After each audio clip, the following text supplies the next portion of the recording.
I'm Samantha, 40 years old working housewife. I live with my husband, Mike, who is 2 years older than me, and our beloved cat.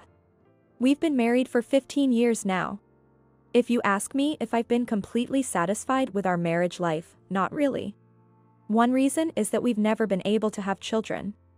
Another reason is that Mike, despite his low salary, doesn't help with housework, and he always lazes around at home on his days off.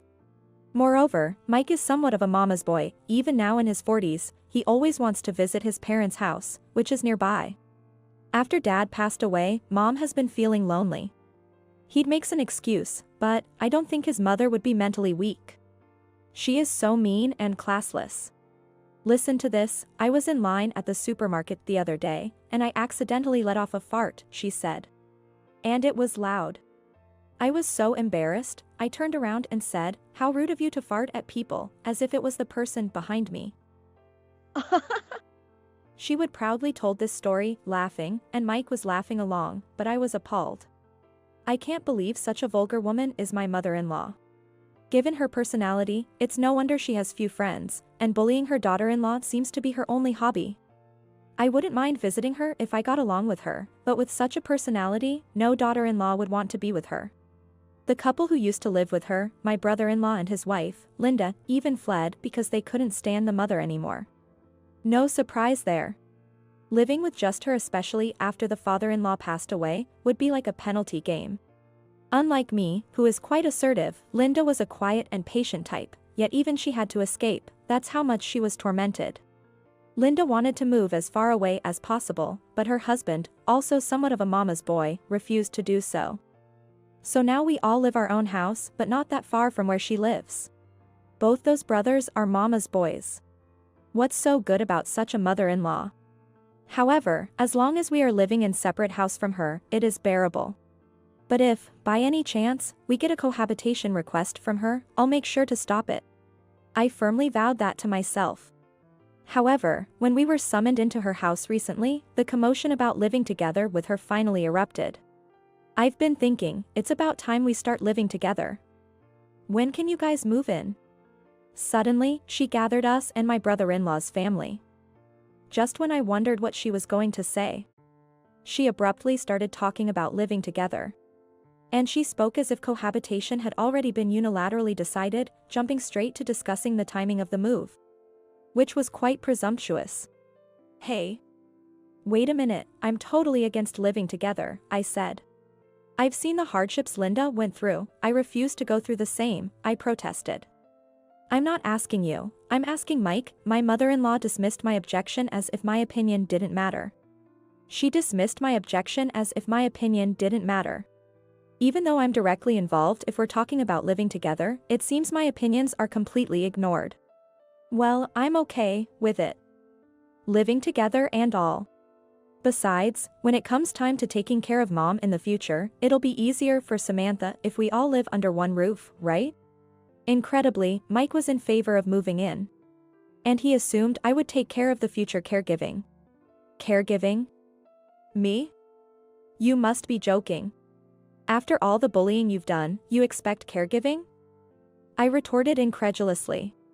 How dare you be so brazen, I added. She looked offended. Oh, please. Bullying is such an ugly word. I was merely educating you as a senior housewife, she claimed. You are one to talk about education, I thought to myself. Anyway, I refuse both living together and caregiving. If you insist on them, I'll consider divorcing. When I firmly declared my stance, Mike was taken aback. Hey, come on, divorce is a bit much for something like this. A bit much? Forcing cohabitation and caregiving without considering your spouse's feelings is a valid reason for divorce. I have a job and steady income, so I wouldn't be in any trouble even if we get divorced. When I countered, Mike hesitated, mumbling uncertainly. If you absolutely refuse, then I guess we have no choice but to ask your brother and Linda to come back. Then it was Linda who started to panic. No. I can't. If I have to live with you again, my mental health will be completely shattered, she protested. Absolutely not. But then, her husband tried to mediate. Well, Linda, just calm down. Mom might have been a bit tough on you before, but it was all for your own good. She's been reflecting on it too. Reflecting? From what I see, there's no sign of her reflecting at all. That's right. Besides, you never talk back no matter what's said. It's not motivating for us either. Having a daughter-in-law who's too assertive like you is a problem, but one who says nothing is a problem too, she added. That's right. You have things to reflect on too, you know, her husband agreed. What? Linda was left speechless by her husband's unbelievable remarks. Standing beside her, I was in the same boat. I was unable to say a word. Besides, Linda has always been a housewife, so if she were to divorce, you would immediately struggle to make ends meet. Not like Samantha, who works. When her husband said that, even the mother started to jump on the bandwagon. That's right. Linda, if you keep being selfish, you might end up being left by your husband, you know? After all, a woman who's neither pretty nor having great shape, if left, will have nowhere to go but the streets. Where is this a reflection she's supposed to be doing? I seriously wondered. She was getting more and more carried away. You used to be cute when you were younger, but now you are gotten quite plump. Speaking of which, the walruses come to California in the spring. Don't they? She mused. Walruses? That sounds great. Even her husband started to laugh. How dare? Linda was distraught. Are you saying I look like a walrus's? Tears welled up in her eyes, and I frantically tried to comfort her, but the mother and her son's comments didn't stop. Oh, come on, that's just paranoia. I was merely talking about the walruses that come to California. She deflected. Right, hey. Walruses flap their flippers and go ow, ow, don't they? She egged him on. Ow, ow, her son imitated. You really do look just like them. He laughed. Incredibly, they started to imitate a seal, flapping their arms as if they were flippers. Stop, please stop. I pleaded. Have you all gone mad? I couldn't help but shout, and Linda burst into tears and ran out of the house. As I stood up to chase after her, I yelled at the mother. How can you be so insensitive and thoughtless? This is why Linda and I don't want to live with you. Then Mike retorted disdainfully. You act all high and mighty because you work, but in the end, living alone as a woman, you're bound to end up homeless. Just like Linda, you'd be in trouble if you got divorced. Don't think you can use divorce as a threat, you'll be the one regretting it. Don't think you can use divorce as a threat, you'll be the one regretting it. His words hit a sore spot. Indeed, I might have a better standing than Linda, but the truth was, I also couldn't easily make the jump to divorce. Anyway, I absolutely refused to live together, just so you know. I declared it and stormed out of her house. I intended to find and comfort Linda. After wandering around town for a while, I found her walking slowly. Linda. Samantha. She turned around and had a face drenched in tears. I managed to calm her down and we entered a nearby cafe. I can't take it anymore, she said. The mother has always bullied me, and he never helps me at all, she continued. I agreed with her. Yeah, your brother and Mike are both such mama's boys. I sighed. It's not just the bullying, I can't stand him cheating either, she confessed. And to think the mother is even helping him cover it up. I was taken aback by such a sudden revelation. Wait, what? Your husband is cheating? And his mother is helping him. You didn't know? He's been cheating for a while. He says he's going to his mom's place, but actually, he's been out on dates with his mistress. She revealed. And the mother, knowing all this, has been helping him create alibis. She added, and tears streaming down her face as she vented her pent-up feelings. I sighed deeply, feeling a profound sympathy for her. I was appalled and felt deep sympathy for her. Being bullied by her mother-in-law and cheated on by her husband, what a tough situation. I understand why you're upset. It's really unfortunate, I empathized. But why do you put up with it? No matter how uncertain you are about your living situation, you don't have to be that patient. I tried to encourage her. I intended to encourage her with my words. But she looked up at me with a puzzled expression. Why do I put up with it? But aren't you in the same situation? She questioned. What? Then she began to share an astonishing story with me. After hearing everything, we decided to team up and take revenge on them. Everyone in that family was incredibly audacious. There's no reason for us, the two daughters-in-law, to remain silent after being treated with such disdain. We vowed to pay them back double for all the disdain we had endured and to teach them a lesson. A month after we made our resolution, we received another summons from the mother-in-law. We received another summons from her. Since then, we had been preparing quietly, without telling our husbands. This was the perfect opportunity. We headed to the in-laws' house, determined. I've been thinking, and I really need one of my son's families to live with me. She brought up living together again. I'm getting older, and eventually, I'll need you to take care of me, she said. Think of it as practice from now on.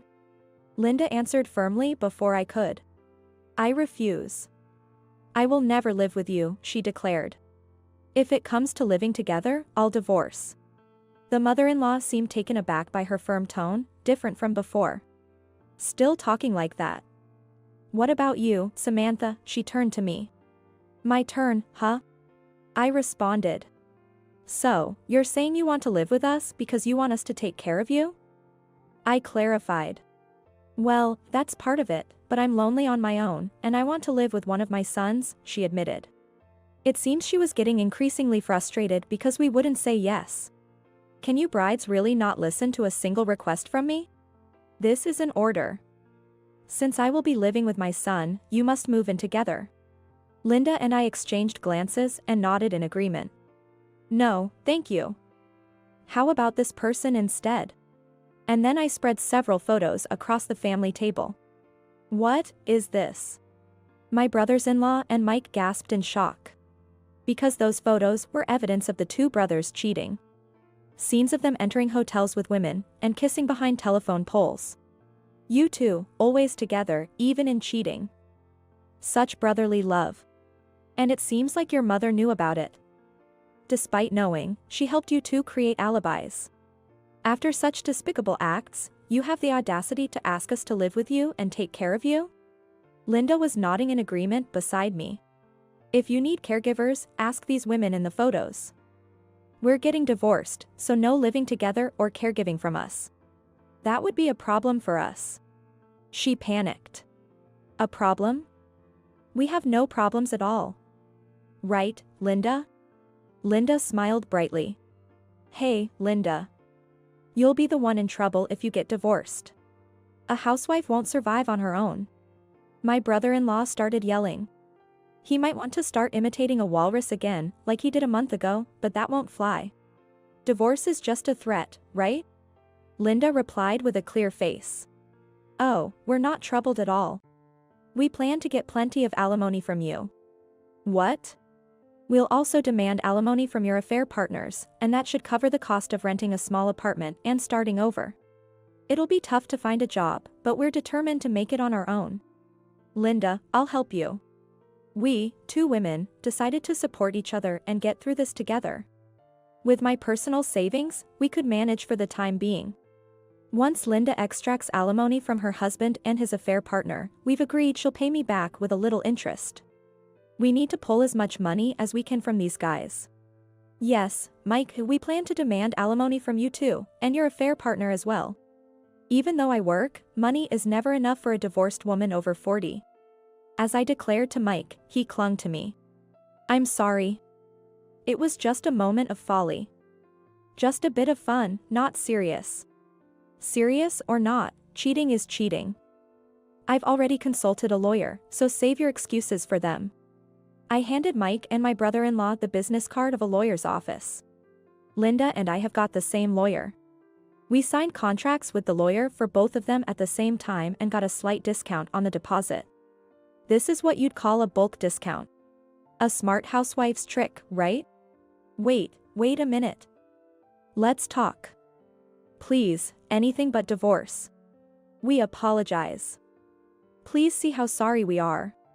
Mike and my brother-in-law apologized on the spot, but our mother-in-law started yelling in frustration.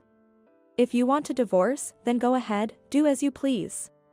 If you can't accept 1 or 2 affairs from your husband, such a bride is no use to us. Linda chuckled softly. Before I knew it, she was brimming with confidence. Indeed, it seems women grow stronger in the 11th hour. You're quite lenient with infidelity, aren't you? Is it because you have something comes to mind? She flinched noticeably. What are you suddenly talking about?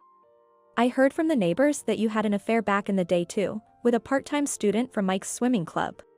What's wrong with your family's DNA? Your late husband was such an upright man. Who told you such things? Who knows? If you're curious, why don't you ask around? Well, we're off to pack our bags, so we'll see you soon. Linda and I stood up simultaneously. And we said cheerfully. Enjoy your walrus impressions together. Ooh. Ooh.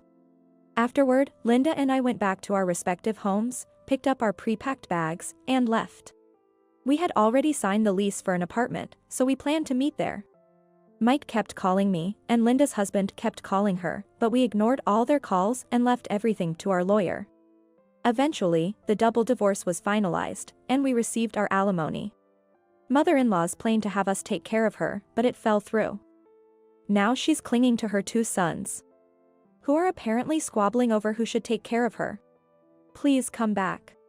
I was wrong. Let's start over again. I'll be waiting forever at that restaurant where we used to date. Such pathetically persistent emails arrived one after another on mine and Linda's cell phone from my brother-in-law and Mike.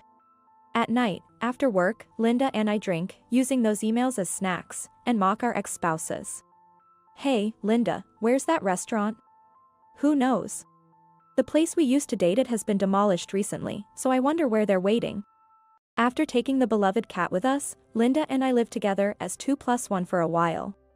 But once Linda got a job, she moved out of the apartment. She was a fellow escaped from that in-laws house. We plan to keep in touch and support each other moving forward. Today, as well, I'm stroking my beloved cat, sipping coffee, and enjoying a leisurely life.